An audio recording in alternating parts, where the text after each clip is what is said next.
Last ক্লাসে আমরা Bohr model শেষ করে আসছিলাম। আজকে আমরা আলোচনা করব ফার্স্ট যেটা, সেটা হচ্ছে ডি ব্রগলি সমীকরণ।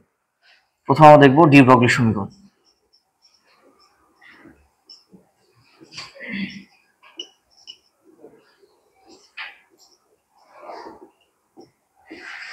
নর্মালি আমরা জানি যে ইলেকট্রন বৃত্তাকারে ঘুরতে থাকে, ঠিক আছে। দেখা যায় যে ইলেকট্রনগুলো মূলত বৃত্তাকারে ঘুরতে থাকে। এটা নিউক্লিয়াসের কেন্দ্রক ইলেকট্রন বৃত্তাকারে ঘুরতে থাকে, কিন্তু প্রকৃতপক্ষে বৃত্তাকারে ঘোরার সময় সে প্রকৃতপক্ষে একদম রাউন্ড আকারে যে ঘুরবে বিষয়টা এমন না, একটু হালকা আঁকা বাঁকা পথে ঘুরতে থাকে, মানে তরঙ্গের মতো করে। তো ইলেকট্রন যদি এরকম নিউক্লিয়াসকে কেন্দ্র করে সরাসরি যদি ঘুরতে থাকে, তখন এটাকে কণা বিবেচনা করা হয়। যে একটা পার্টিকেল যেমন ঘোরে, ঠিক একইভাবে একটা পার্টিকেল বিবেচনা করা হয়। বাট যদি এমন হয় যে ইলেকট্রন দেখা যাচ্ছে একটু আঁকা বাঁকা পথে ঘুরবে, তো সেই ক্ষেত্রে এটাকে আমরা আবার বলতে পারি তরঙ্গ, ঠিক আছে। তো এখানে ইলেকট্রন মূলত কণা নাকি তরঙ্গ, এটা নিয়ে মূলত বিজ্ঞানদের মধ্যে একটা সময় বিতর্ক সৃষ্টি হলো যে ইলেকট্রনটাকে আসলে কি বলা যাবে, এটা কি কণা নাকি এটা কি তরঙ্গ। তো দেখা যাচ্ছে যদি এটা বৃত্তাকারে ঘুরে তখন এটা কি বলা যাবে, কণা। আর যেহেতু একটু আঁকা বাঁকা পথে ঘুরে, এখন কি বলা হবে, তরঙ্গ। এই যে আঁকা বাঁকা পথে ঘুরে দেখে কিন্তু দুই সাইডটা একটু হালকা এদিকে বেড়ে যায়, এই কারণে তখন কিন্তু আমরা এই যে বলি যে ইলেকট্রনটা বৃত্তাকারে না ঘুরে উপবৃত্তাকারে ঘুরতে থাকে, ঠিক আছে। এই যে মূলত আঁকা বাঁকা পথে ঘোরার জন্য মূল যে রাউন্ড যে শেপটা সেটা কি নষ্ট হয়, নষ্ট হওয়ার ফলে আমরা এটাকে বলি যে এটা উপবৃত্তাকার কক্ষপথে ঘুরে। এখন এই যে কণা নাকি তরঙ্গ, এটা একটা বিতর্ক সৃষ্টি হলো। তো তৎকালীন সময় দুইজন বিজ্ঞানী ছিলেন যাদের মোটামুটি বেশ প্রভাব ছিল। এর মধ্যে একজন হচ্ছে আইনস্টাইন, আর একটা হচ্ছে আমাদের ম্যাক্সওয়েল, ঠিক আছে, সরি ম্যাক্স প্লাঙ্ক। একজন হচ্ছে আইনস্টাইন, একজন ম্যাক্স প্লাঙ্ক। এখানে আইনস্টাইন একটা সূত্র ছিল, সূত্রটা ছিল E=mc² লেখা যায়। তো এখানে যেহেতু এম পাচ্ছি আমরা, তো এমটা অবশ্যই কি, এমটা হচ্ছে একটা ইলেকট্রনের ভর, একটা ইলেকট্রনের মানে এখানে ইলেকট্রনের ভর, আর নর্মালি হচ্ছে যে কোনো জায়গায় কণার ভর ধরা যায়। আর যেহেতু এটা একটা ভর দেখা যাচ্ছে, তো ভর মানে কি, একটা কণার একটা ভর থাকবে। তার মানে এই সূত্রটা মূলত একটা ইলেকট্রনের কণা ধর্মকে প্রকাশ করে, এটা ইলেকট্রন কণা ধর্মকে প্রকাশ করে। আমরা আবার বোরের মডেল পড়ার সময় একটা সূত্র পড়ে আসছিলাম, ছিল হচ্ছে ম্যাক্স প্লাঙ্কের সূত্র ছিল E= লেখা যায় hc/λ। এখানে দেখা যাচ্ছে এখানে কোনো ভর পাচ্ছি না, আমরা এম পাচ্ছি না, বাট এখানে একটা তরঙ্গ দৈর্ঘ্য পাওয়া যাচ্ছে, ল্যামডা পাওয়া যাচ্ছে। যেহেতু এখানে ল্যামডা পাওয়া যাচ্ছে, তার অর্থ এটা মূলত তার তরঙ্গ ধর্মকে রিপ্রেজেন্ট করে। তাহলে এটা মূলত তরঙ্গ ধর্মকে রিপ্রেজেন্ট করে, বোঝা গেল কিনা। তাহলে এখানে এম থাকাতে এটা কণা ধর্ম রিপ্রেজেন্ট করে, আর এখানে ল্যামডা থাকে এটা তরঙ্গ ধর্মকে রিপ্রেজেন্ট করে। এখন হচ্ছে বিজ্ঞানীদের মধ্যে এটাই হচ্ছে মূল কনফিউশন, যে আসলে এটা কণা নাকি তরঙ্গ। তো যারা আইনস্টাইনকে যারা সমর্থন করে সবাই বলছে হ্যাঁ ইলেকট্রন কণা, যারা হচ্ছে প্লাঙ্ককে সমর্থন করতেছে সবাই বলতেছে যে এটা তরঙ্গ। তো এখন এটার মূলত সমাধান নিয়ে আসছে বিজ্ঞানী ডি ব্রগলি। তো এনার কথা হচ্ছে দুইটা যেহেতু এর সমান, তাহলে এখানে mc² সমান ওখানে কি hc/λ লেখা যায়।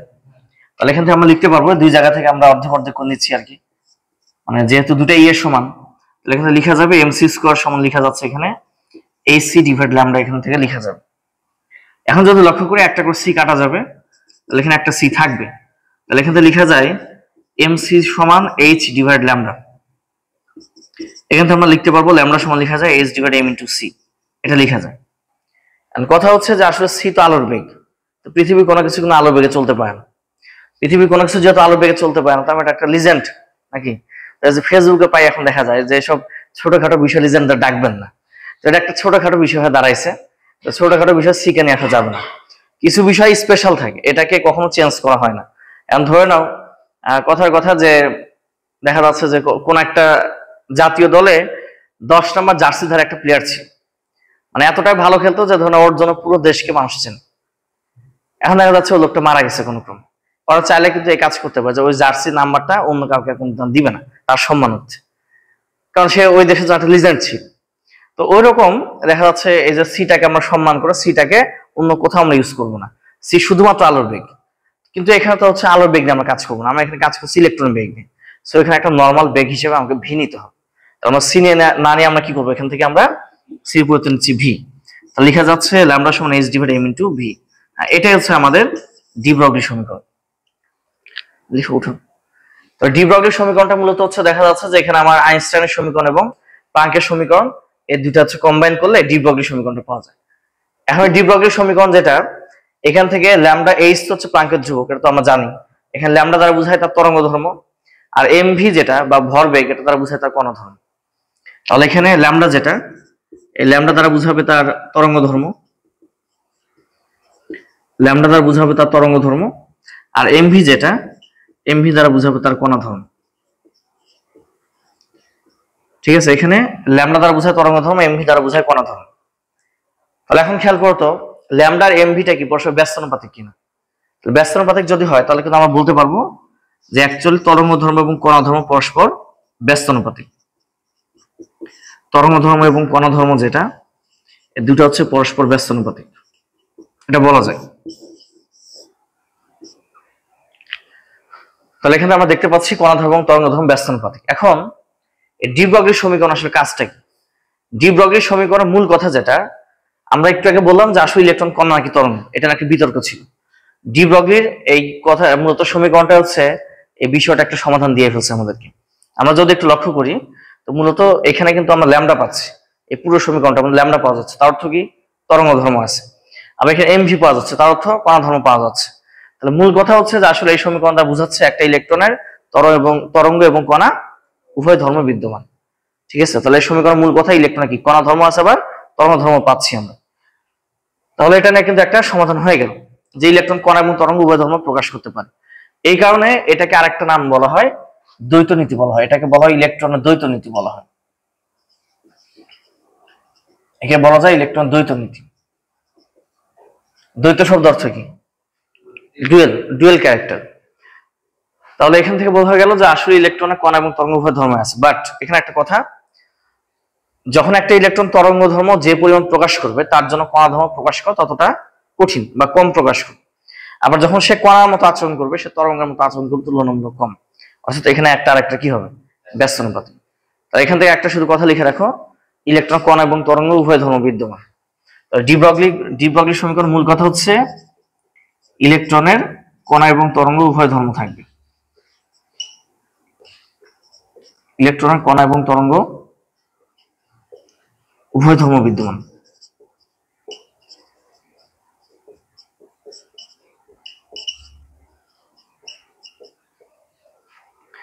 তাহলে এই সমীকরণের মূল কথাটা হচ্ছে ইলেকট্রনের কণা এবং তরঙ্গ উভয় ধর্ম বিদ্যমান। বুঝতে পারলাম কিনা এই জিনিসটা? ক্লিয়ার? তাহলে এখান থেকে দেখা যাচ্ছে যে মূলত আমরা এখান থেকে আইনস্টাইনের সমীকরণ থেকে এবং প্লাঙ্কের সমীকরণ থেকে প্রমাণ করে ফেললাম ল্যামডা সমান এইচ ডিভাইড এমভি। তাহলে এখানে যেহেতু ল্যামডা পাচ্ছি এই সমীকরণের মধ্যে, তার মানে ইলেকট্রনটার তরঙ্গ ধর্ম প্রকাশ করে। বা একইভাবে এই সমীকরণটার মধ্যে যেহেতু এমভি পাওয়া যাচ্ছে, তো তাহলে তার কণা ধর্মটা প্রকাশ করতেছে। তাহলে মূলত কণা ধর্ম এবং তরঙ্গ ধর্ম দুটা ধর্ম আমরা এই সমীকরণ থেকে পেয়ে যাচ্ছি। এখানে ছিল শুধু কণা, এখানে ছিল শুধু তরঙ্গ, আর এখানে কণা তরঙ্গ দুটাই। বাট এখানে কথা হচ্ছে যে একটা ইলেকট্রন জন্য কণা ধর্ম প্রকাশ করা যতটা সহজ, তার জন্য তার তরঙ্গ ধর্ম প্রকাশ করা ততটা কঠিন। আবার তরঙ্গ ধর্ম প্রকাশ করা যতটা সহজ, কণা ধর্ম প্রকাশ করা ততটাই কঠিন। একটা ব্যস্তানুপাতিক হবে। বুঝতে পারলাম? এখন যেহেতু এটা একটা সমীকরণ, এটা নিয়ে আহামরি আমরা অনেক কিছু বলতে যাব না। এখন হচ্ছে এখান থেকে আমরা ম্যাথ করে ফেলবো। ল্যামডা সমান এইচ ডিভাইড এমভি, এখান থেকে ম্যাথ করতে হবে। ম্যাথের শীট থাকলে একটু বের করো, না থাকলে পরে দিচ্ছি।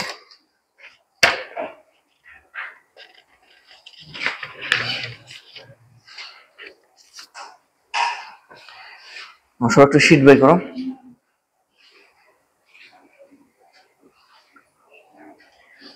ডি ব্রগলির সমীকরণ থেকে আমরা এই যে এখন দুটা ম্যাথ পাচ্ছি, এখানে দুটা ম্যাথ আমরা করে ফেলবো।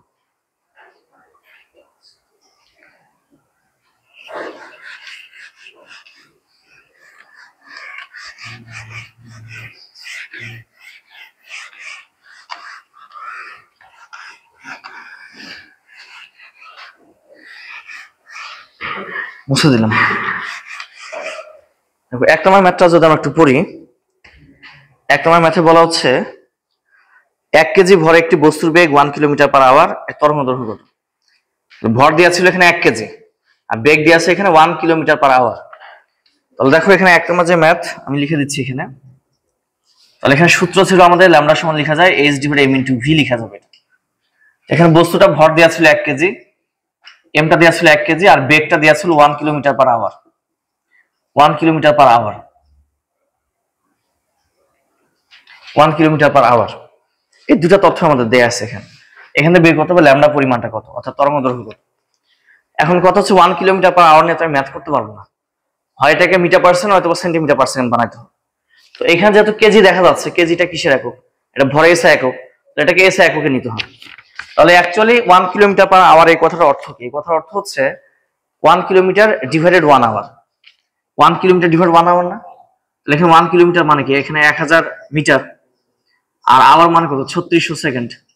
এখন দেখো তো মানটা কত আসছে, মানটা কত আসছে একটু খেয়াল করো। 1000 মিটার ডিভাইড হচ্ছে 3600 সেকেন্ড, মান কত আসছে একটু দেখি। মানটা আসছে 0.27 মিটার পার সেকেন্ড। তাহলে এখানে আমরা ভর পেয়ে যাচ্ছে এবং এখানে আমরা বেগও পেয়ে গেলাম। এখন বের করতে হবে তার তরঙ্গ দৈর্ঘ্য কত। এখন খুব সহজ বিষয়, বসিয়ে দিলে হচ্ছে। তাহলে এখানে এম এর ভরটা হচ্ছে, এমটা হচ্ছে এখানে 1 কেজি, আর এখানে ভি যেটা, ভিটা হচ্ছে 0.27 মিটার পার সেকেন্ড। আর এইচ এর মানটা হচ্ছে প্লাঙ্কের ধ্রুবক, এটা আমাদের জানা আছে, এটা 9-10 থেকে আমরা করতেছি। এটা মানটা হচ্ছে 6.626 10^34। এই মানটা আমাদের জানা মান, ঠিক আছে। এইচ এর ভ্যালুটা আমাদের জানা মান। এখানে এমটা হচ্ছে 1 কেজি, আর হচ্ছে বেগ হচ্ছে 0.27। এখন একটু হিসাব নিকাশ করে দেখো তো ল্যামডার ভ্যালু কত আসে। ল্যামডা কত আসে একটু দেখুন, হিসাব নিকাশ করুন।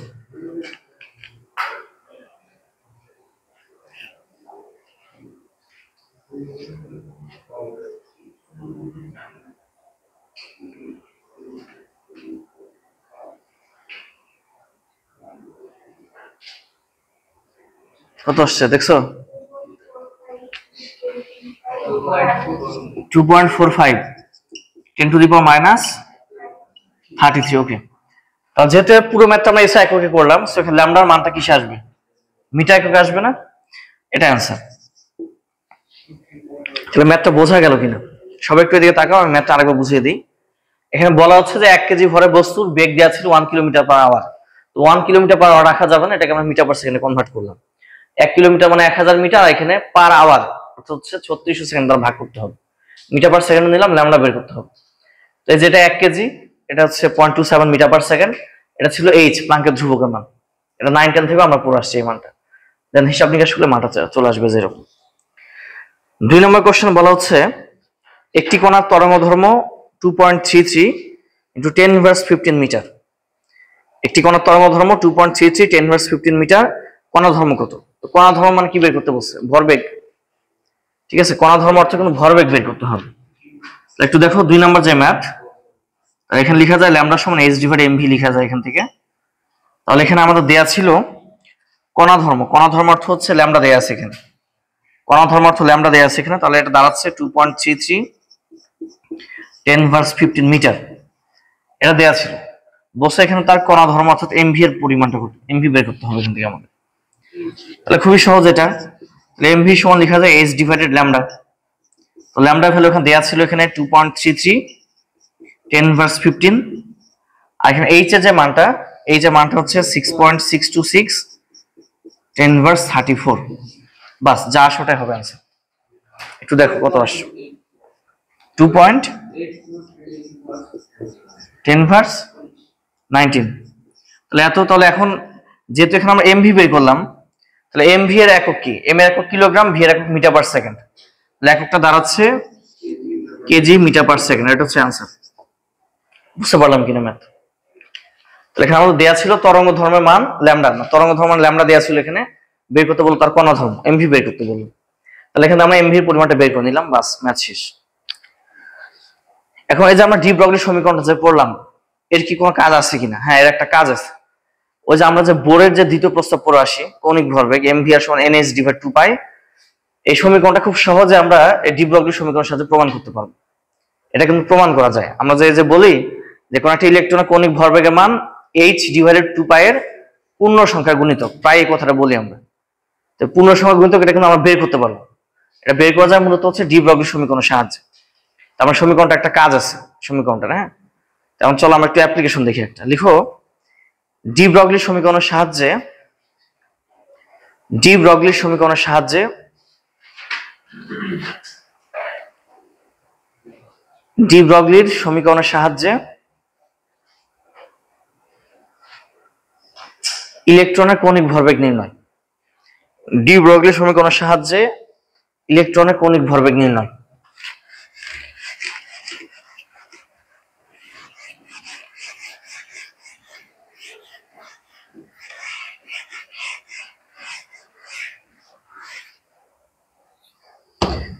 ডি ব্রগলির সমীকরণের সাহায্যে ইলেকট্রনের কৌণিক ভরবেগ নির্ণয়, অর্থাৎ ওই যে আমরা mvr সমান nh/2 যে সূত্রটা পড়ি ওটা আমরা এখান থেকে প্রমাণ করতে পারবো খুব সহজে। ঠিক আছে, তো চলো একটু শুরু করি আমরা। আমরা একটু আগে বললাম যে মূলত নিউক্লিয়াসকে কেন্দ্র করে ইলেকট্রন যখন ঘুরবে এটা প্রকৃতপক্ষে বৃত্তাকারে ঘোরে না, কি করে একটু আঁকাবাঁকা পথে ঘুরতে থাকে। তো এইরকম ইলেকট্রন দেখা যায় এরকম আঁকাবাঁকা পথে ঘুরতে থাকে। এখন এই যে এখানে আঁকাবাঁকা পথে যখন ঘুরবে আমরা যদি এখন এইখান থেকে এই পর্যন্ত যদি পরিমাপ করি এখান থেকে কিন্তু একটা তরঙ্গ দৈর্ঘ্য পাওয়া যাবে। মানে একই দশা যদি দুইটা পয়েন্ট নাও, একই দশার যেমন যেটা নিচের দিকে নেমে গেছে নিচের দিকে নামলো, তাহলে এখান থেকে এই পর্যন্ত কি হবে, একটা ল্যামডা হবে, একটা তরঙ্গ দৈর্ঘ্য। আর তরঙ্গ দৈর্ঘ্য বা ল্যামডা কাকে বলা হয়? একটা পূর্ণ স্পন্দন সম্পন্ন করতে কোন একটা তরঙ্গ যতটুকু দূরত্ব অতিক্রম করে ফেলে তাকে মূলত বলা হয়ে থাকে তার কি তরঙ্গ দৈর্ঘ্য। অর্থাৎ যে বিষয়টা এরকম যে এখানে আমাদের একটা তরঙ্গ নিচ্ছি, তাহলে এখান থেকে এই পর্যন্ত কিন্তু একটা পূর্ণ স্পন্দন, তাই কিনা? তাহলে এই পূর্ণ স্পন্দন সম্পন্ন করতে যতটুকু সে দূরত্ব অতিক্রম করবে সেটাই মূলত কি হবে, এটা হচ্ছে তরঙ্গ দৈর্ঘ্য বা ল্যামডা। তাহলে এখন এখানে কিন্তু আমরা সেম ফেজ থেকে কাজ করতে পারবো, সেম ফেজ বা সেম দশা, অর্থাৎ যে এটা নিচের দিকে নেমে গেছে এটা নিচের দিকে নামলো। তো আমরা এরকম যে দুইটা পয়েন্ট নিয়ে কাজ করি তাহলে এটা কিন্তু একটা তরঙ্গ দৈর্ঘ্য হবে। আবার এখান থেকে এই পর্যন্ত কি হবে, আরো একটা ল্যামডা হবে। এখান থেকে এই পর্যন্ত আরো একটা ল্যামডা, এখান থেকে এই পর্যন্ত আরো একটা ল্যামডা হবে। তাহলে এখানে টোটাল ল্যামডা পেলাম কয়টা, চারটা। তাহলে এখন এখান থেকে মূলত ল্যামডা পাওয়া যাচ্ছে কয়টা, চারটা ল্যামডা পাওয়া যাচ্ছে। এখন যদি বলি যে চারটা ল্যামডা অতিক্রম করতে গিয়ে অ্যাকচুয়ালি সে জ্যামিতিক ভাবে কতটুকু দূরত্ব অতিক্রম করে আসছে, সে দূরত্ব অতিক্রম করে আসছে একটা বৃত্তের পরিধির সমান দূরত্ব। ভালো করে খেয়াল করো, পুরো একটা বৃত্ত ঘুরে আসছে না, আর বৃত্তের পরিধিটা কি 2πr। তাহলে অ্যাকচুয়ালি বলা যায় এই যে 4 ল্যামডা যেটা এটা অ্যাকচুয়ালি 2πr এটার সমান হবে। ঠিক আছে, তাহলে দেখা যাচ্ছে যে এখানে মূলত এই বৃত্তের পরিধি সমপরিমাণ দূরত্ব যেহেতু অতিক্রম করে আসে তার মানে কিন্তু চারটা ল্যামডা যোগ করলে অ্যাকচুয়ালি 2πr সমান হচ্ছে। এখন কথা হচ্ছে এটা আমাদেরকে প্রমাণ করতে হবে, মানে সরাসরি এটা তো আমরা বলতে পারবো না। তার আগে একটা কথা বলে রাখি, এখানে যে আসলে ল্যামডা কয়টা হবে এটা কিন্তু আমরা আগে থেকে বলতে পারবো না। যেমন আমি এখানে বললাম চারটা ল্যামডা, আসলে এখানে আমার আঁকতে গিয়ে চারটা আসছে, এটা হাতের উপর তোমার ডিপেন্ড করবে। দেখা যাবে অনেকে আঁকতে গিয়ে দেখবা 5টা হয়ে যাচ্ছে, কারো 3টা হবে, কারো 6টা হবে। তো যার যে কটা এরকম আসবে তার সেই কটা ল্যামডা হবে। তাহলে মূল কথা এখানে এন এর ভ্যালুটা অ্যাকচুয়ালি কত হবে আমরা জানি না, ধরেছে এই সংখ্যাটা এন, অজানা সংখ্যা। তাহলে মূলত এখানে তাহলে কি করতে হবে, আমাকে মূলত এখানে এন ল্যামডা নিতে হবে। আর যেহেতু সংখ্যাটা আমরা জানি না, অজানা একটা কিছু নিয়ে নিলাম, সেটা হচ্ছে এন ল্যামডা। তাহলে অ্যাকচুয়ালি মূলত হচ্ছে যদি আমরা বলি যে আসলে একটা পূর্ণ স্পন্দন সম্পন্ন করতে তরঙ্গ কর্তৃক অতিক্রান্ত দূরত্ব কত, ল্যামডা। তাহলে এন সংখ্যক যদি এরকম হচ্ছে আমাদের পূর্ণ স্পন্দন সম্পন্ন করে তখন কি হবে, অতিক্রান্ত দূরত্ব হবে এন ল্যামডা। বিষয়টা যে আমরা একটু লিখি, একটি পূর্ণ স্পন্দন সম্পন্ন করতে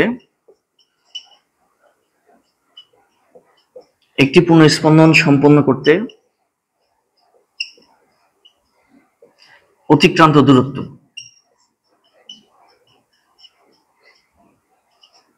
অতিক্রান্ত দূরত্বটা হবে ল্যামডা।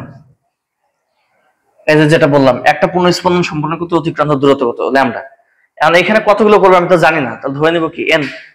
তাহলে এখন যদি এরকম এনটা পূর্ণ স্পন্দন সম্পন্ন করে তাহলে এনটা পূর্ণ স্পন্দন সম্পন্ন করতে অতিক্রান্ত দূরত্ব কি হবে, এন ল্যামডা হবে না? আর এই এন ল্যামডাটা কি হবে, পরিধি সমপরিমাণ দূরত্ব। এটাকে কিন্তু 2πr লেখা যায়, কিন্তু এটাকে এখন আমরা যখন খাতায় লিখবো এটা তো আমরা খুব সহজে বুঝে ফেললাম, কারণ খাতা লেখার সময় একটু ভাষাগতভাবে একটা বিষয় আছে, একটু ভাষাগতভাবে ঠিকঠাক করে তোমাকে এই জিনিসটা লিখতে হবে। তাহলে এখানে একটা পূর্ণ স্পন্দন সম্পন্ন করতে যতটুকু দূরত্ব অতিক্রম করবে একটা তরঙ্গ তাকে আমরা বলবো ল্যামডা। তাহলে এখন এন সংখ্যক যদি এরকম পূর্ণ স্পন্দন সম্পন্ন করে তখন তার দূরত্বটা কি হবে, এন ল্যামডা হবে। বুঝতে পারলাম কি কথাটা? তাহলে এখন একটু খেয়াল করি, এখন এই কথাটা আমরা একটু ভাষাগতভাবে লিখতে হবে। কিভাবে আমরা লিখবো, আমরা এখন লিখবো এরকম, কোন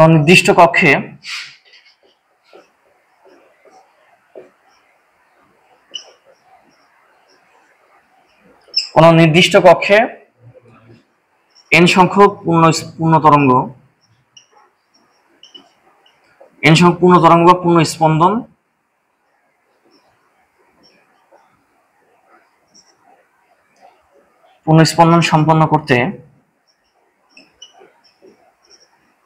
সম্পন্ন করে তাহলে এটা যদি পূর্ণ স্পন্দন সম্পন্ন করে তাহলে কতটুকু দূরত্ব অতিক্রম করবে, পরিধি সমপরিমাণ সম্পন্ন করে কক্ষপথের পরিধির সমান দূরত্ব অতিক্রম করলে পরিধির সমান দূরত্ব অতিক্রম করলে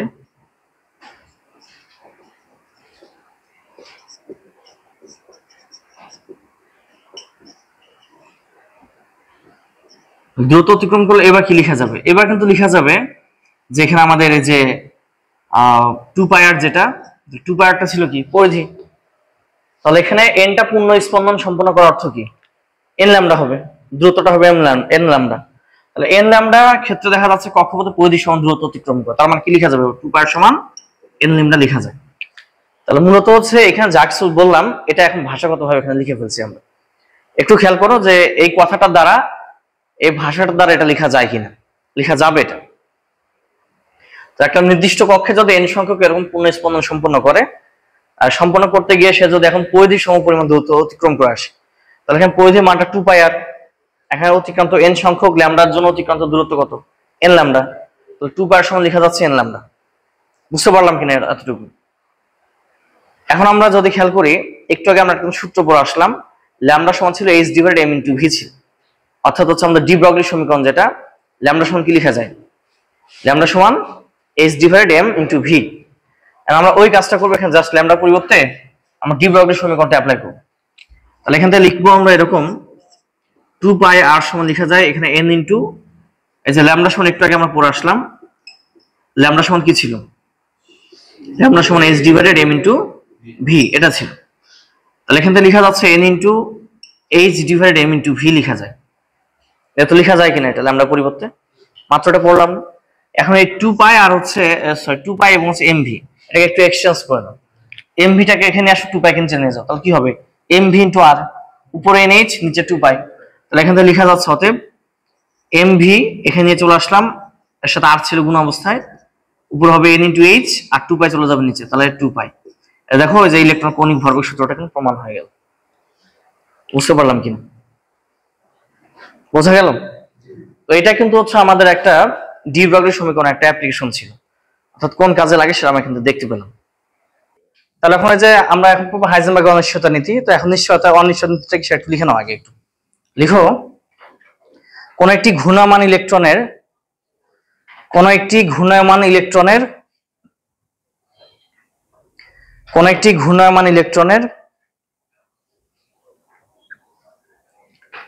অবস্থান এবং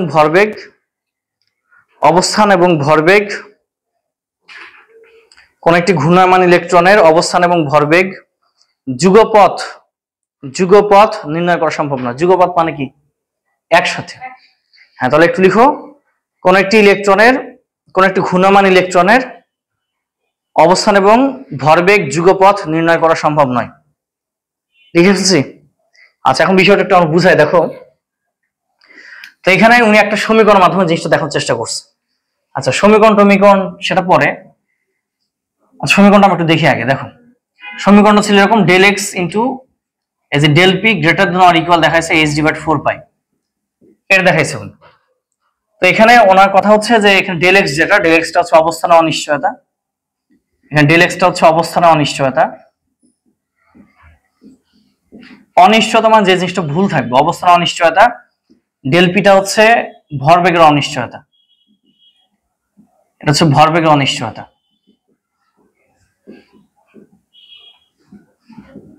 আচ্ছা, h ডিভাইড 4πটা হচ্ছে অনিশ্চয়তার ন্যূনতম মান, এটা হচ্ছে অনিশ্চয়তার ন্যূনতম মান।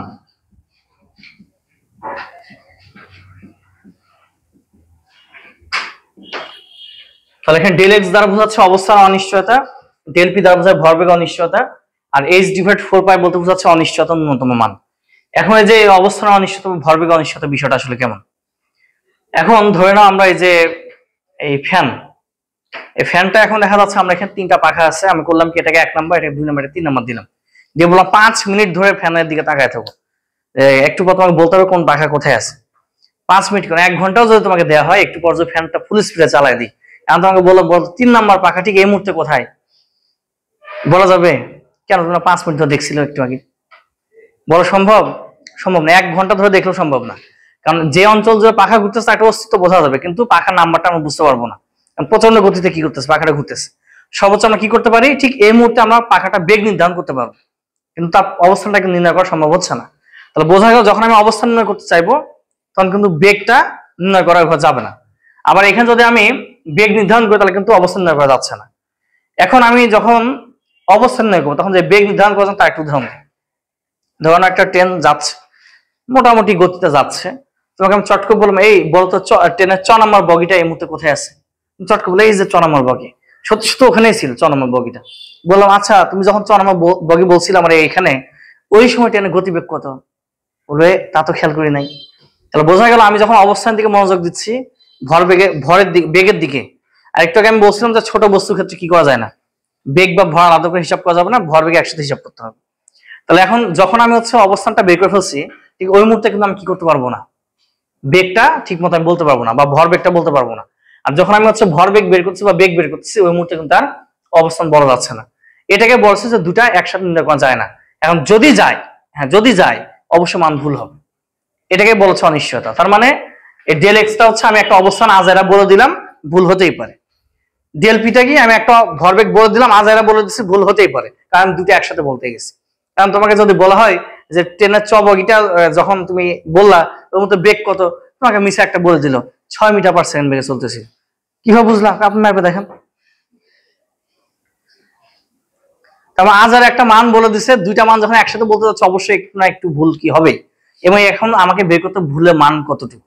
এই ভুলের মানটা হচ্ছে h/4π, হয় এটা সমান নয়তো ভুলের মান তার থেকেও বেশি হতে পারে। অনিশ্চয়তার ন্যূনতম মান বলতে কি বোঝায়, আমি ধরে নাও তোমার মামা এমন একটা দেশে থাকে যে দেশে খুব ভালো ল্যাপটপ তৈরি হয়। তোমার মামা এখন তোমার বলছে যে এই ভাগিনা তোমার ফোন দিছে, এই ভাগিনা আমি অমুক দিন দেশে আসছে, তোমার একটা ল্যাপটপ কিনছি, তোমার বাসায় আমি যাবো বেড়াতে, কিন্তু তুমি যদি ওই দিন বাসায় না তোমাকে আমি ল্যাপটপ দিব, নিয়ে চলে আসবো। টেনশন পড়ে গেছো না? এই আল্লাহ কোন দিন যে আসে আর কোন দিন যে ল্যাপটপ আমি না থাকি যদি বাসাটা নিয়ে চলে যাবে। তুমি বললাম মামা তুমি কবে আসবো বলো, তো বলছে ভাগিনা আমি আগামী 1 বছরের মধ্যে যাবো। 365 দিন একটা অনিশ্চয়তা তৈরি হয়ে গেছে, কোন দিন আসবে তা তো বলে নাই।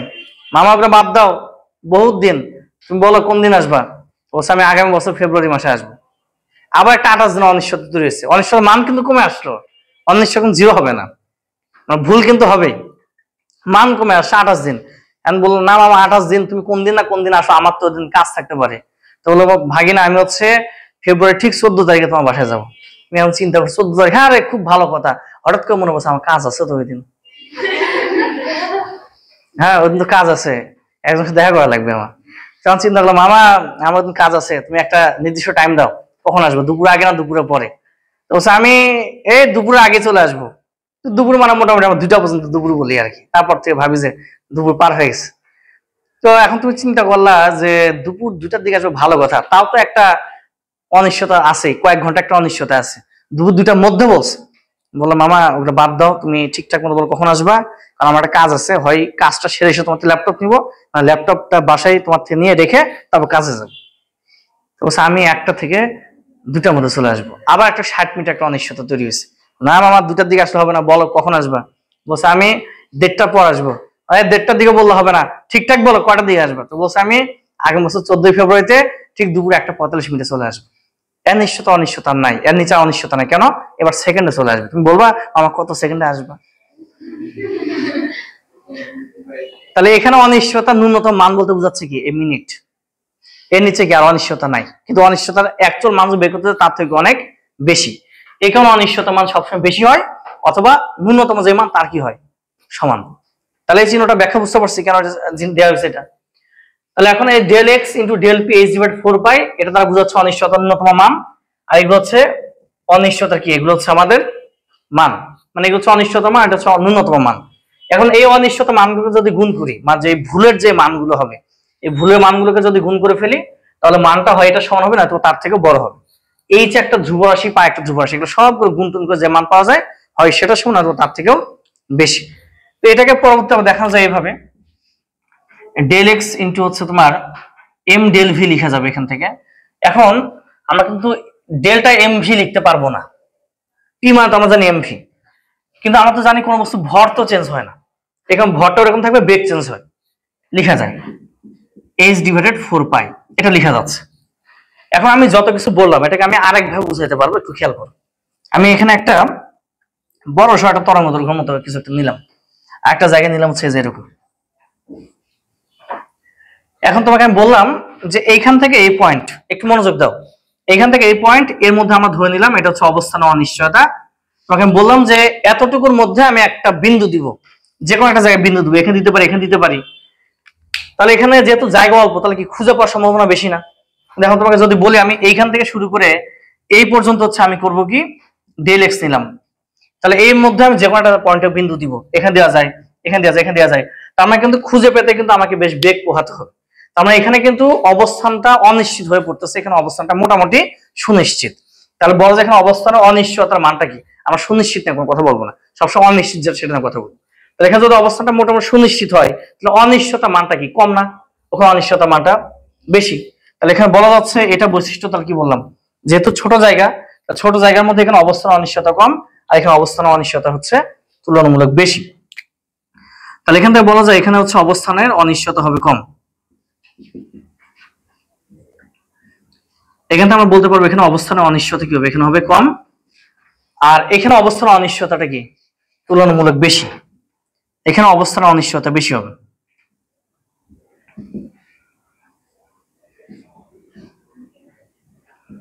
এখানে অবস্থান অনিশ্চয়তা হবে এখানে তুলনামূলক বেশি। এই পর্যন্ত বুঝতে পারলাম কিনা? বুঝতে পারছি এটা? একটু কি ক্লিয়ার? আচ্ছা, এটা যদি ক্লিয়ার হয়, এবার তোমরা একটা বিষয় খেয়াল করো। আমি একটু আগে একটা সূত্র পড়ে আসছিলাম, এইচ সমান লেখা যায় এইচ ল্যামডা সমান লেখা যায় h divide m into v লেখা যায়। তার মানে যেখানে ল্যামডা আছে তার সাথে কি একটা ভিউ আছে। এখন এর সাথে ব্যস্ত অনুপাতিক, তোমার এই দিকে চিন্তা করার দরকার নাই, তুমি খালি চিন্তা করো যে ল্যামডার সাথে ভির একটা সম্পর্ক পাওয়া যায়। মানে ল্যামডা বের করতে পারলে ভিও বের করতে পারবো, ভি বের করতে পারলে ল্যামডা বের করতে পারবো। একটা ব্যস্ত অনুপাতিক, এই জিনিসটা এই মতো মাথায় নিয়ে আসবে না। মূল কথা পুরো সমীকরণ ল্যামডা এবং ভি পাচ্ছি। তার মানে এই সমীকরণটা দ্বারা আমি ল্যামডা যেমন বের করতে পারবো, সঠিক মান বসাতে পারলে ভি এর মানটা সঠিকভাবে বের করা যাবে। কথা তো এই। এখন তুমি চিন্তা করো তো, এখন যদি বল তরঙ্গ কাউন্ট করতে, বলতো এখানে কতগুলো তরঙ্গ আছে, এর মধ্যে গণনা করা যাচ্ছে না, এখানে কিন্তু তরঙ্গ গণনা করা যাচ্ছে। তাহলে এইখান থেকে এই পর্যন্ত কি একটা তরঙ্গ, এখান থেকে দুইটা, তিনটা, চারটা, মোটামুটি পাঁচটা তরঙ্গ আছে, পাঁচটা পূর্ণ তরঙ্গ সম্পন্ন করলো, তার মানে পাঁচটা ল্যামডা পাবো। কিন্তু এইখানে কিন্তু আমি ল্যামডা তো নেই না, একটা মাথা নিছি, মাথারও আবার কি একটা নির্দিষ্ট পোর্শন নিছি। বোঝা যাচ্ছে এখান থেকে কিন্তু আমি তরঙ্গটা কাউন্ট করতে পারতেছি না। তরঙ্গ যদি এখান থেকে কাউন্ট করা অসম্ভব বিষয় হয়ে পড়ে, তরঙ্গ যেহেতু কাউন্ট করতে পারছি না, তার মানে এখানে বেগও ঠিক মতো কাউন্ট করা যাবে না। এখানে তরঙ্গ কাউন্ট করা যাচ্ছে, তখন বেগটা কি সুনির্দিষ্ট বের করা যাবে। তাহলে যেহেতু এখানে তরঙ্গ কাউন্ট করা যাচ্ছে না, তরঙ্গ কাউন্ট করা যাচ্ছে না, বা হচ্ছে আমার বেগ কাউন্ট করা যাচ্ছে না, বেগের অনিশ্চয়তা এখানে হবে বেশি। আর এখানে যেহেতু তরঙ্গ কাউন্ট করা যায়, বেগটাও সুনিশ্চিতভাবে বের করা যাবে।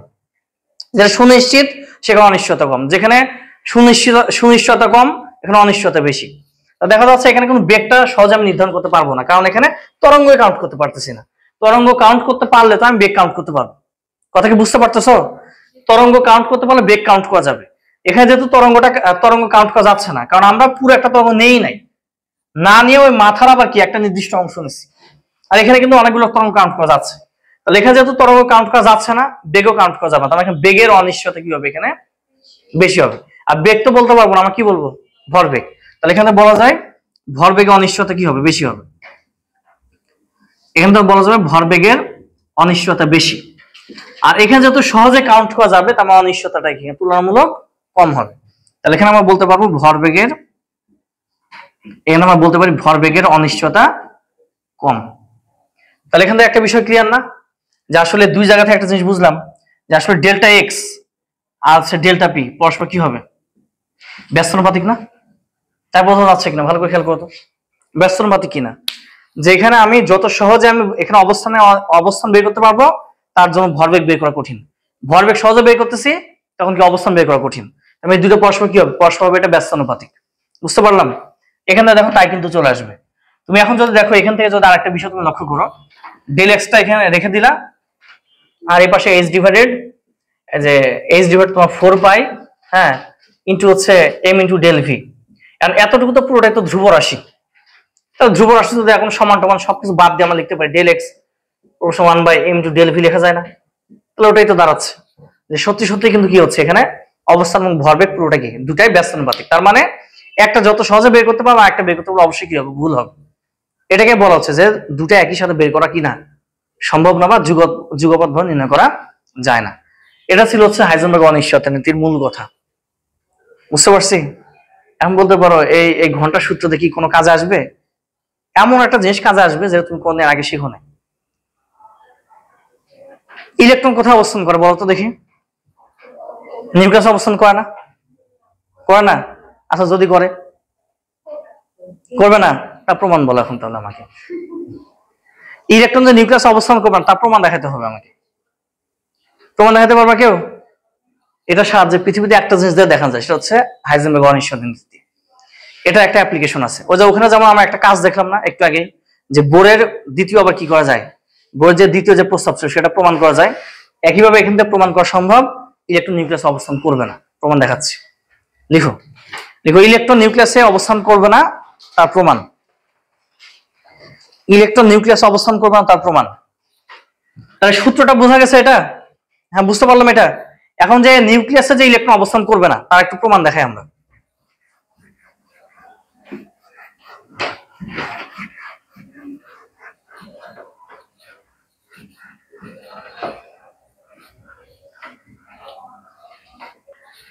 এখন আমরা দেখি যে নিউক্লিয়াসে কিভাবে ইলেকট্রন থাকবে না তার একটু প্রমাণ দেখি। প্রথম কথা বলতো নিউক্লিয়াসের আসলে এই যে আকার কতটুকু? 10⁻⁻15 মিটার না? তাহলে এটা যেহেতু আকার বা হচ্ছে এটা অবস্থান, এখানে ডেল এক্স এর মান 10⁻⁻ কি হবে? এটা 15 মিটার হবে। ডেল এক্স এর মান 10⁻15 মিটার। আর ইলেকট্রনের ভর কত? 9.11 10⁻31 কেজি। এই তো কথা। এখন দেখো আমরা একটু আগে একটা সূত্র দেখে আসছি, del x into m del v greater than or equal h divided 4 pi লেখা যায়। এখান থেকে আমি করবো কি, ইলেকট্রন গতিবেগ নির্ণয় করবো। এখান থেকে যদি আমি ভি বের করি, এই ভিটা হচ্ছে নিউক্লিয়াসের মধ্যে ইলেকট্রনের গতিবেগ। দেখো গতিবেগ বের করার পর আসল কাজ গতিবেগটাকে বের করব। ডেল ভি সমান লেখা যায় এখানে h divided 4 pi into del x into m. লেখা যায় কিনা এটা? আচ্ছা বাস, এখন তুমি লেখো সব করে মান বসে দাও। তাহলে এইচ এর মান 6.626 10⁻31 কেজি, সরি 34 জুল সেকেন্ড। পায়ের 4 আর এখানে পায়ের ভ্যালু হচ্ছে 3.1416। ডেল এক্স এর মান কত বলছিলাম? নিউক্লিয়াসের যারা আকার 10⁻15 মিটার। তুমি তো জানো এই মান, আমি কি তুমি তো জানো এটা। নিউক্লিয়াস আয়তন জানো নাই তো, ওটাই তো লিখছি। নিউক্লিয়াস আকার কতটুকু সেটা তো হচ্ছে অবস্থান। ডেল এক্সটা কি অবস্থান না? অবস্থান তো লিখছি আমি। অবস্থান হচ্ছে 10⁻15 মিটারের মধ্যে নিউক্লিয়াস অবস্থান করে। তাহলে এখানে 9.11 10⁻31 কেজি হচ্ছে ইলেকট্রনের বেগ, গতিবেগ, সরি ভর। এখন তুমি বলো এই মানটা কত আসছে? একজন ক্যালকুলেট করে মানটা আমাকে বলো।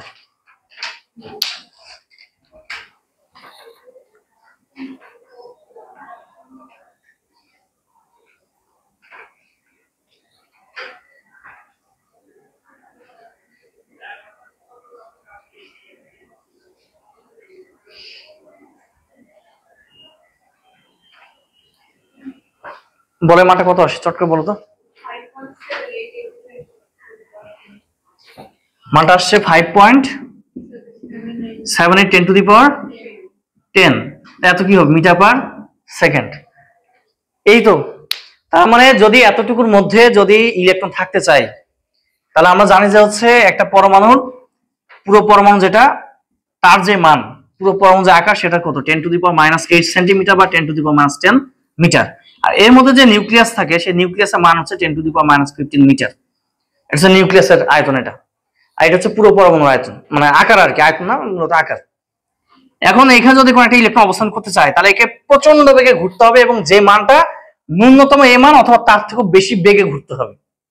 একটু চিন্তা করো তো, পৃথিবীতে সব থেকে বেগ বেশি কার? আলোর বেগের উপর তো কিছু নাই। মানটা হচ্ছে 3 × 10⁸8 মিটার পার সেকেন্ড। তো দেখো তো আমরা যে মানটা বের করছি এটাকে আলোর বেগকে অতিক্রম করে চলে গেছে না? এই বেগ যাওয়াও সম্ভব না, ইলেকট্রন নিউক্লিয়াসে কোনো অবস্থান করবে না। প্রমাণ হয়েছে কিনা? কেউ পড়ছিল এটা কোনোদিন? একদম নতুন জিনিস এটা, যে আসলে যদি নিউক্লিয়াসের মধ্যে ইলেকট্রনটা অবস্থান করে তার গতিবেগ মিনিমাম এটা হতে হবে, তার অথবা তার চেয়ে বেশি হওয়া লাগবে।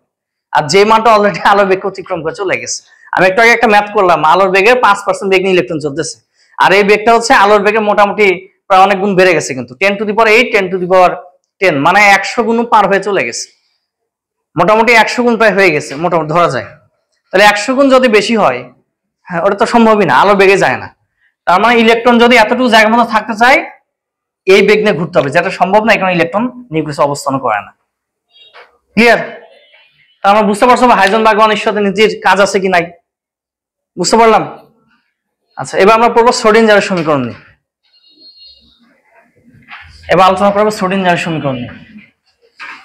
বুঝতে পারলাম? একটু মুছে দিলাম।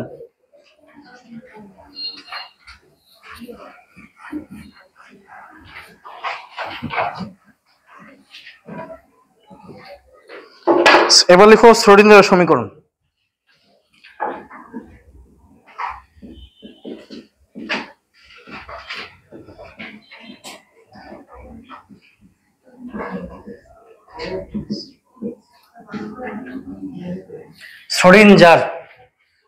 শ্রোডিঞ্জারের সমীকরণ।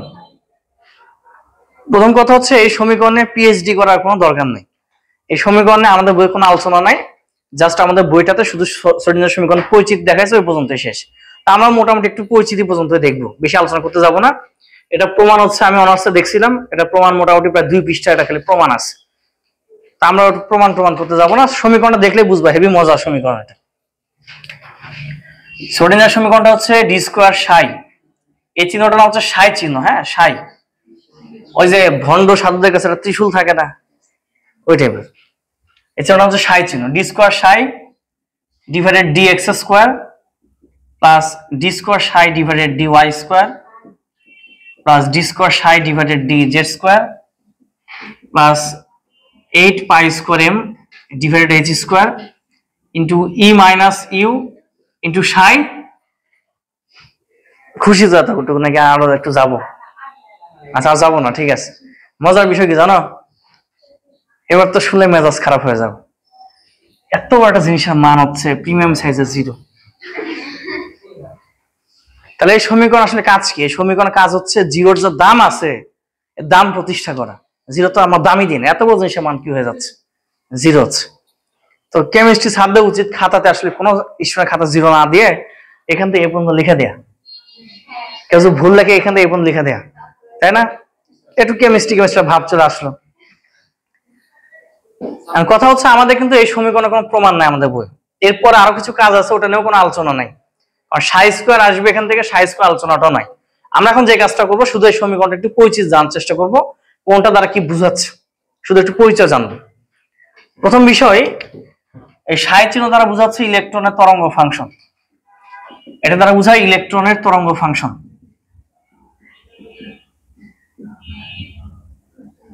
এটা দ্বারা বোঝায় ইলেকট্রন তরঙ্গ ফাংশন। এমটা হচ্ছে ইলেকট্রনের ভর, এম হচ্ছে ইলেকট্রনের ভর। এইচটা তো জানি প্লাঙ্কের সমীকরণ, এটা তো লেখার দরকার নাই। ইটা হচ্ছে মোট ভর, ই হচ্ছে মোট ভর, সরি মোট শক্তি। ই হচ্ছে মোট শক্তি, আর ইউটা হচ্ছে স্থিতি শক্তি। ইউটা হচ্ছে স্থিতি শক্তি। এই মোটামুটি হচ্ছে এদের জাস্ট মান আর কি, মানে কোনটা কি মোটামুটি পরিচয়। এখন আমার খুব ক্ষুদ্র জ্ঞানে আমি যতটুকু পারি হালকা হালকা করে একটু আলোচনা করে যাব, কোনটা দ্বারা কি বুঝায়। মোটামুটি আলোচনা বইয়ে নাই, আমাদের শুধু মাত্র সমীকরণটা মনে রাখলে চলবে। আর সাই স্কোয়ার একটা তাৎপর্য আছে, এটা রুইটে একবার কোশ্চেন আসছিল, ওটা আমি পরে দিব। আমি একটু মোটামুটি দেখার চেষ্টা করতেছি। প্রথম কথা, সাই জিনিসটা শুধু কি, সাইটারে বলা হচ্ছে ইলেকট্রন তরঙ্গ ফাংশন। আচ্ছা, তরঙ্গ ফাংশন হিসাবে পরে আগে ডি স্কোয়ার জিনিসটাকে একটু বোঝা লাগবে, যে D square divide D x square জিনিসটা কি। এটা হচ্ছে একটা ডিফারেনশিয়াল অপারেটর, ঠিক আছে? এটা কাজ হচ্ছে একটা বড় বস্তুকে ভেঙে ক্ষুদ্র ক্ষুদ্র বস্তুতে রূপান্তর করে দিবি।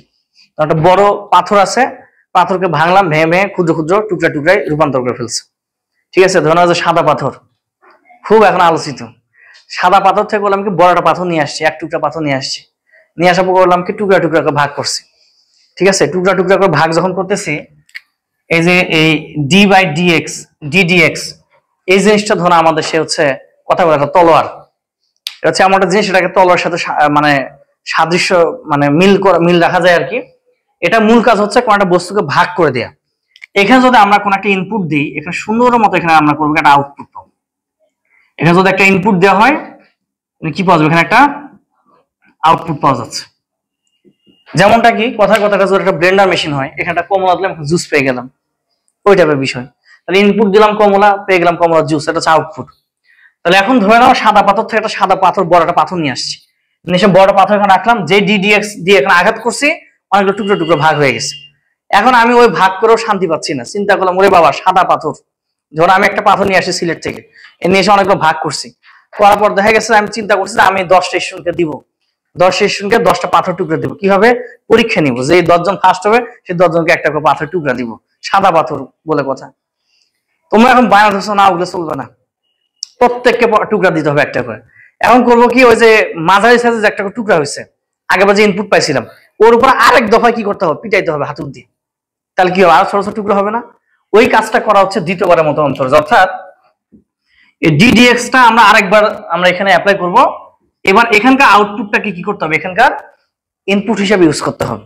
তারপর প্রথমবারে বড় পাথর ভেঙে মাঝারি সাইজে কিছু পাথর পাইছি, এবং মাঝারি সাইজের পাথর এটা যদি আরেকবার যদি হচ্ছে আঘাত করা হয় কি পাওয়া যাবে, তার থেকেও ছোট ছোট পাথর পাওয়া যাবে না?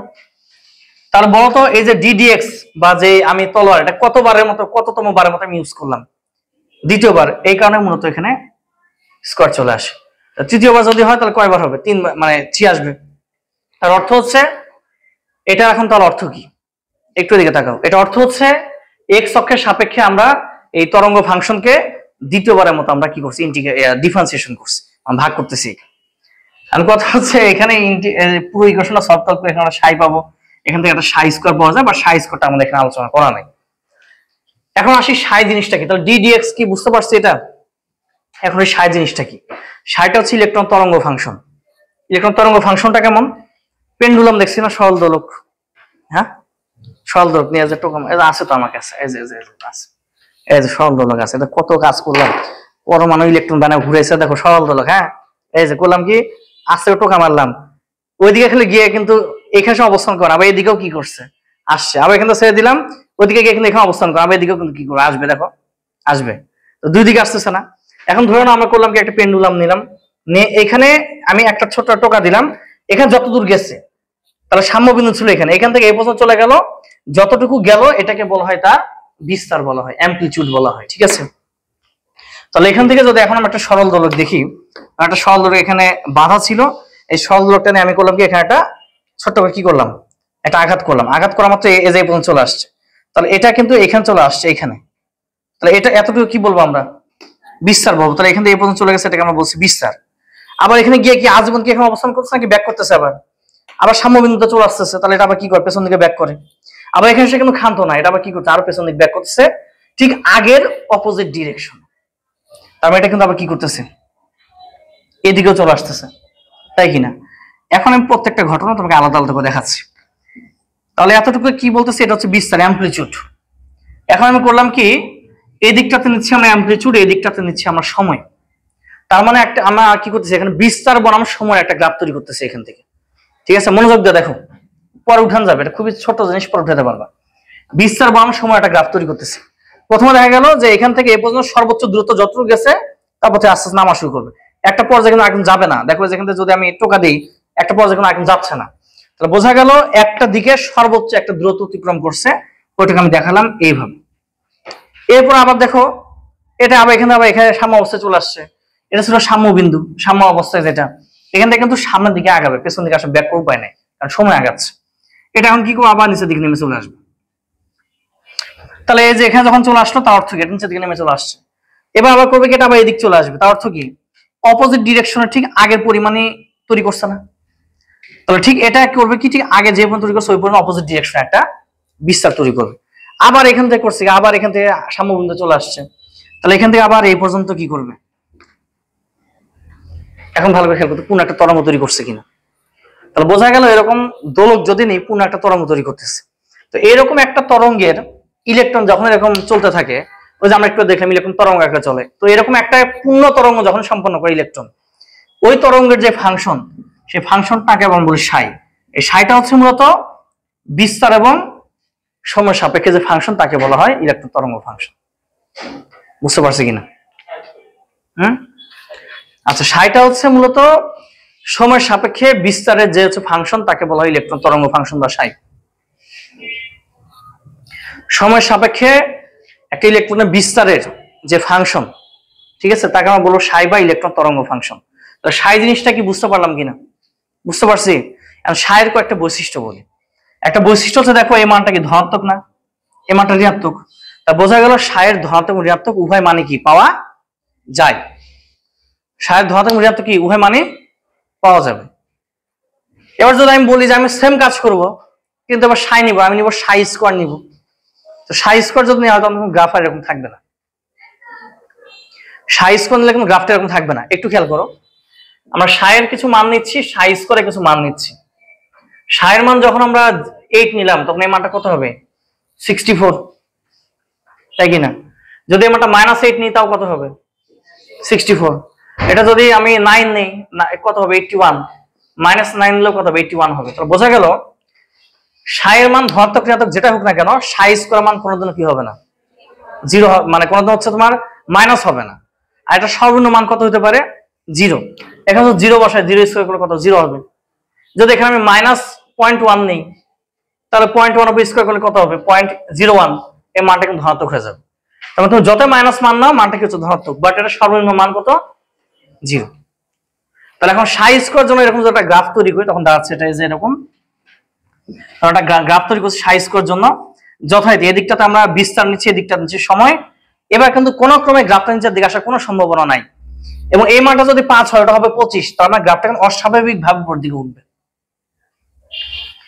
এই মানটা যদি 5 হয়ে থাকে তাহলে এখন দেখো এটা কি 5 স্কোয়ার 25 পাবো না, অস্বাভাবিক ভাবে উপর দিকে উঠবে। ধরো এটা 5 নিছিলাম, সাই ইকুয়াল যখন 5 কথা তখন সে মানটা পাইছে এটা। এবার ধরো সাই ইকুয়াল আমরা -5 নিলাম, তো সাই স্কোয়ার মান এদিকটাতে আমি সাই স্কোয়ার মান নিচ্ছি আর কি, এটা আমি সাই স্কোয়ার গ্রাফ দেখাচ্ছি।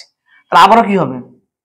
অস্বাভাবিক ভাবে উপরে উঠবে। তার মানে এই গ্রাফটা কিন্তু কোনো নিচের দিকে নামার সম্ভাবনা নাই। এটা হচ্ছে সাই, এটা হচ্ছে সাই স্কোয়ার। সাই স্কোয়ার এই লম্বা লম্বা গ্রাফ দ্বারা কি বোঝাচ্ছে? এর অর্থ হচ্ছে ইলেকট্রন খুঁজে পাওয়ার সম্ভাবনা। আমি একটা বিন্দুতে ইলেকট্রন পাওয়ার সম্ভাবনা কতটুকু এটা বোঝানো সাই স্কোয়ার দ্বারা, ঠিক আছে? এখন সাই স্কোয়ার তাৎপর্য রুটে একবার আসছিল, একটু লিখে নিই। এ পর্যন্ত বুঝতে পারছি? শোনো আমি কিন্তু কিছু বুঝাচ্ছি না, মূল কথা হচ্ছে জাস্ট এই সমীকরণে কোনটা পরিচয় কি সেটা বলতেছি। ওরা অনেক কাজ আছে, ওগুলো কাজ আমাদের ইন্টারমিডিয়েটে নাই। আমি শুধু ওই যে ডিডিএক্স কি এটা বুঝালাম, সাই কি এগুলো বুঝাচ্ছি।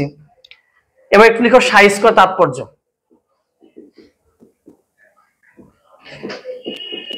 সাই স্কোয়ার তাৎপর্য প্রথমে লিখো। এই সাই গুলোকে আরেকটা কথা বলা হয়, সাইকে বলা আইজেন মান বলা হয় বা আইজেন ভ্যালু বলা হয় আর কি, ঠিক আছে? এই যে সাই যেটা সাই সাইয়ের নিজস্ব কোনো ভ্যালু নাই, বা সাই স্কোয়ার কিছু সাইয়ের নিজস্ব কোনো তাৎপর্য নাই, আর সাই স্কোয়ার কিছু তাৎপর্য আছে। লিখো 1 নম্বর লিখো, সাই স্কোয়ার দ্বারা ইলেকট্রন খুঁজে পাওয়ার সম্ভাবনা বুঝায়। সাই স্কোয়ার যেটা, পাশে একটু রুয়েট লিখে রাখো, আমার সাল খেয়াল নাই। লাল বই আছে কারো কাছে?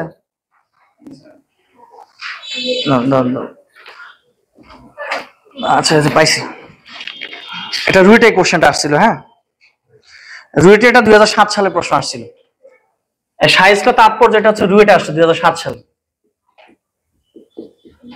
রুয়েটে রিটার্ন আসছিল। সাই স্কোয়ার তাৎপর্যগুলো লিখো। তো 1 নম্বর কি বললাম? সাই স্কোয়ার দ্বারা ইলেকট্রন খুঁজে পাওয়ার সম্ভাবনা বুঝায়। সাই স্কোয়ার দ্বারা ইলেকট্রন খুঁজে পাওয়ার সম্ভাবনা বুঝায়। তাহলে এখন দেখো তো, সাই স্কোয়ার মান যখন আমরা 64 পাচ্ছি তার অর্থ কি? কোন একটা বিন্দুতে ইলেকট্রন খুঁজে পাওয়ার সম্ভাবনা 64%, মানে 64% পেতে পারি, আর অবশিষ্ট যে 36% আছে নাও পেতে পারি। বুঝতে পারছি? যেখানে সাই স্কোয়ার মান 81, তার অর্থ কি? ওই বিন্দুতে ইলেকট্রন খুঁজে পাওয়ার সম্ভাবনা 81%, না খুঁজে পাওয়ার সম্ভাবনা 19%। কোথাও সাইয়ের মানটা 0, ইলেকট্রন খুঁজে পাওয়ার সম্ভাবনাই নেই। মানে একটা বিন্দুতে ইলেকট্রন পাওয়া যাবে কি যাবে না, এই জিনিসটা বোঝা যাবে সাই স্কোয়ার মান দ্বারা। বুঝতে পারলাম? 1 নম্বর পয়েন্ট কি ক্লিয়ার কিনা? তাহলে সাই স্কোয়ার দ্বারা কি বোঝায়? ইলেকট্রন খুঁজে পাওয়ার সম্ভাবনা বোঝায়। হ্যাঁ, 2 নম্বর সাই স্কোয়ার সর্বনিম্ন মান কত হয়? একটু কি বলছিলাম? 0। দেখো সাই স্কোয়ার সর্বনিম্ন মান 0, সাই স্কোয়ারের সর্বনিম্ন মান 0, সাই স্কোয়ারের সর্বনিম্ন মান 0। 3 নম্বর যে বিষয়টা সেটা হচ্ছে এটা কি কোনোদিন কি ঋণাত্মক হওয়ার সম্ভাবনা আছে? দেখো সাই স্কোয়ার মান সর্বদা ধনাত্মক হয়, কখন ঋণাত্মক হয় না। সাই স্কোয়ারের মান সর্বদাই ধনাত্মক হয়, কখনো ঋণাত্মক হয় না। সাই স্কোয়ার মান সর্বদাই ধনাত্মক হয়, কখনো ঋণাত্মক হয় না। আচ্ছা, যদি আমরা একটা জিনিসের ব্যাখ্যা দিচ্ছি না, বা তথ্যটা একটু জেনে রাখি, লিখো সাই স্কোয়ারের মান ইলেকট্রনের তরঙ্গের তীব্রতার সমানুপাতিক। সাই স্কোয়ারের মান ইলেকট্রনের তরঙ্গের তীব্রতার সমানুপাতিক। সাই স্কোয়ারের মান ইলেকট্রনের তরঙ্গের তীব্রতার সমানুপাতিক। সাই স্কোয়ারের মান ইলেকট্রনের তরঙ্গের তীব্রতার সমানুপাতিক। সাই স্কোয়ারের মান ইলেকট্রন তরঙ্গের তীব্রতার সমানুপাতিক। লিখে ফেলছি। লাস্ট একটা পয়েন্ট লিখবা, সাই স্কোয়ারের মান 90 থেকে 95% হলে তাকে অরবিটাল বলা হয়। এই যে অরবিটাল যে আমরা বলি, সে অরবিটালে কিন্তু একটা নির্দিষ্ট মান আছে। 90 নিচে হলে তাকে অরবিটাল বলা যাবে না, ওটাকে বলা হয় ইলেকট্রন ক্লাউড বলা হয়। 90% নিচে যদি বলে, একে বলে ইলেকট্রন মেঘ। আর যেটা অরবিটাল হতে চাই, মানটা ন্যূনতম কত হতে হবে? 90 থেকে 95। লিখো সাই স্কোয়ারের মান 90 থেকে 95% হলে তাকে অরবিটাল বলা হয়। সাই স্কোয়ারের মান 90 থেকে 95% হলে তাকে অরবিটাল বলা হয়। সাই স্কোয়ারের মান 90 থেকে 95% হলে তাকে অরবিটাল বলা হয়। বুঝতে পারছি কথা? লাস্ট একটা জিনিস দেখে শেষ করে দিই। বইয়ে দেখবে একটা সমীকরণ দেয়া আছে। সমীকরণটা হচ্ছে আর ইকুয়াল হচ্ছে ইনফিনিটি, এখানে আর ইকুয়াল আর, এরকম লেখা আছে। তো এখানে সাই স্কোয়ার মানটাকে হচ্ছে তোমার, সাই স্কোয়ার যে মান সেটা হচ্ছে তোমার এক্স অক্ষের সাপেক্ষে, ওয়াই অক্ষের সাপেক্ষে এবং জেড অক্ষের সাপেক্ষে যদি ইন্টিগ্রেট করা হয় মানটা 1 আসবে। এই কথাটার অর্থ কি? এটাকে বলা হয় লিমিট বলা হয়। আর এই চিহ্নটা অর্থ হচ্ছে এটা ঠিক ddx এর উল্টো জিনিস। ধরে নাও যে সাদা পাথর তোমাদের থেকে আবার সবগুলো আবার কালেক্ট করলাম, তোমরা পড়াশোনা করতেছো না ঠিক মতো, সবার থেকে নিয়ে নিছি, নিয়ে করলাম আঠা লাগাইছি, আঠা লাগা জোড়া করে মাঝারি বানাইছি, মাঝারি সাথে পাথরটা আবার আঠা লাগাইছি, আঠা লাগা বড় বানাইছি। এই যে ছোট জিনিসকে যে আবার জোড়া লাগাই লাগে যে বড় বানাচ্ছে, এটাকে বলে ইন্টিগ্রেশন বলা হয়। যে সাপের মতো চিহ্ন দেওয়া হয়। আর ddx-টা কি? বড় জিনিসকে ছোট বানানো হয়, তাহলে বড় জিনিস ছোট ডিফারেন্সিয়েশন ddx, আর ছোট জিনিসকে আস্তে আস্তে বড় জিনিস বানাবে ইন্টিগ্রেশন, এই যে সাপের মতো চিহ্ন। আর এটা আর ইকুয়াল ইনফিনিটি থেকে আর ইকুয়াল আরটা কি? এটা অর্থ হচ্ছে ইলেকট্রন তো ধরো বাইরে কোনো জায়গায় থাকতেই পারে, তো আমরা বাহির থেকে কিন্তু শুরু করব। তো বাহির থেকে আসতে থাকবো আর দেখবো যে ইলেকট্রন পাওয়ার সম্ভাবনা কতটুকু। ইলেকট্রন পাওয়ার সম্ভাবনা অবশ্যই পাবো কোথায়? আমরা কক্ষপথে পাবো। তো কক্ষপথ 4 মূলত হচ্ছে এই লিমিট দ্বারা বোঝাচ্ছে। কথার কথা, আমি এই জায়গা থেকে এই পর্যন্ত হচ্ছে প্রত্যেকটা পয়েন্ট আমি যোগ করব। ধরুন একটা আমি এখানে দাগ দিয়ে রেখে দিলাম, একটু দিকে তাকাও, দাগ দিছি এখানে, এই দাগটা দিয়ে দিছি, এখান থেকে এই পর্যন্ত এই দাগটা অবশ্যই কি পাওয়া যাবে না? যাবে না, যাবে। কি করতে হবে? এক্ষেত্রে আমাকে প্রত্যেকটা পয়েন্ট পয়েন্ট দেখতে হবে। ধরুন এখানে আছে, আগে এই যা দেখবো, এই জায়গা দেখবো, এরকম দেখতে দেখতে দেখতে আস্তে আস্তে আসতে হবে। এটাকে বলছে লিমিট। এখন আমরা করি কি, এক্স ওয়াই জেড 3 অক্ষের সাপেক্ষে যদি এটাকে ইন্টিগ্রেট করা হয়, 3 অক্ষের সাপেক্ষে যদি সবগুলো পয়েন্ট যোগ করি 100% ইলেকট্রন পাওয়া যাবে। এখানে 1 দ্বারা বুঝা 100%। কিভাবে? 0.8 এর অর্থ হচ্ছে 80/100, তার মানে কি দেখো তো 80% না? 80% কিনা? 0.95 এর অর্থ হচ্ছে এই যে 95/100, তার মানে কত? 95%। তাহলে 1 এর অর্থ হচ্ছে 100/100, যাকে কি বলা যায়? 100%। তার মানে এটা অর্থ হচ্ছে যদি আমরা এক্স অক্ষ, ওয়াই অক্ষ, জেড অক্ষ 3 অক্ষের সাপেক্ষে যদি আমরা এটাকে ইন্টিগ্রেট করি, বা যদি হচ্ছে মানগুলো আমরা নেই, তখন পুরো মানটা কত হবে? 1। তার অর্থ হচ্ছে 100% ইলেকট্রন পাওয়া যাবে। কথা ক্লিয়ার? এই হচ্ছে